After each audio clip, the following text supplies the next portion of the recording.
Namatay isang tanod sa Davao City matapos pagbabarilin ng dalawang di pa nakikilalang salarin. Inaresto naman ang isang kagawad sa buy-bust operation sa parehong lungsod. Makibalita tayo kay Julius Pakot ng GMA Davao. Nagkasa ng buy-bust operation ng Davao City Police sa Turil District laban sa isang alias Ana na tulak umano ng shabu. Ayon sa pulisya, itinuturong pinakamalaking supplier ng iligal na droga sa lugar ang sospek. Napag-alamang isa itong barangay kagawad sa Batangan, Lanao del Sur. Positibong nabilhan ng shabu ang sospek kaya inaresto ito. Nakuha sa kanya ang 17 pakete ng shabu na tinatayang nagkakahalaga ng 900,000 piso. Ayon sa sospek, nagawa lang niyang magbenta ng shabu dahil nasilaw siya sa malaking halaga ng perang ibibigay sa kanya. Pagdating namin daw dito, bigyan kami ng 20,000 oras din balik kami ng Marawi. Hindi binanggit ng sospek kung sino pa ang kasabwat niya.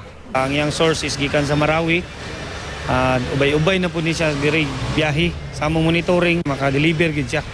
Muli namang nagbigay babala ang lokal na pamahalaan sa sangkot sa kalakaran ng iligal na droga sa lungsod.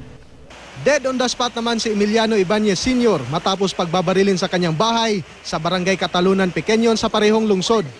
Base sa investigasyon ng pulisya, pinasok ng dalawang salarin ang bahay ng biktima na isang barangay tanod.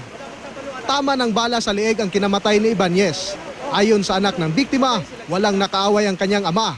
Pero posibleng may kaugnayan daw ang krimen sa trabaho nito. Isa sa mga iniimbestigahan ng pulisya ang naging papel ng biktima sa pagkakapatay ng isang tulak umano ng iligal na droga sa lugar noong 1 linggo.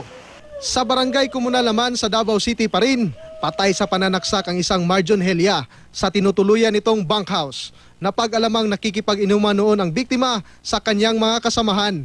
Saksak sa kaliwang binti ang ikinamatay ng biktima. Iniimbitahan na sa istasyon ng pulisya ang dalawang kasamahan ng biktima para sa investigasyon. Nakuha kay Lilis ang isang kutsilyo. Nakitaan naman na natuyong dugo sa kamay ang isa pa nilang kasamang si Renato Cabog.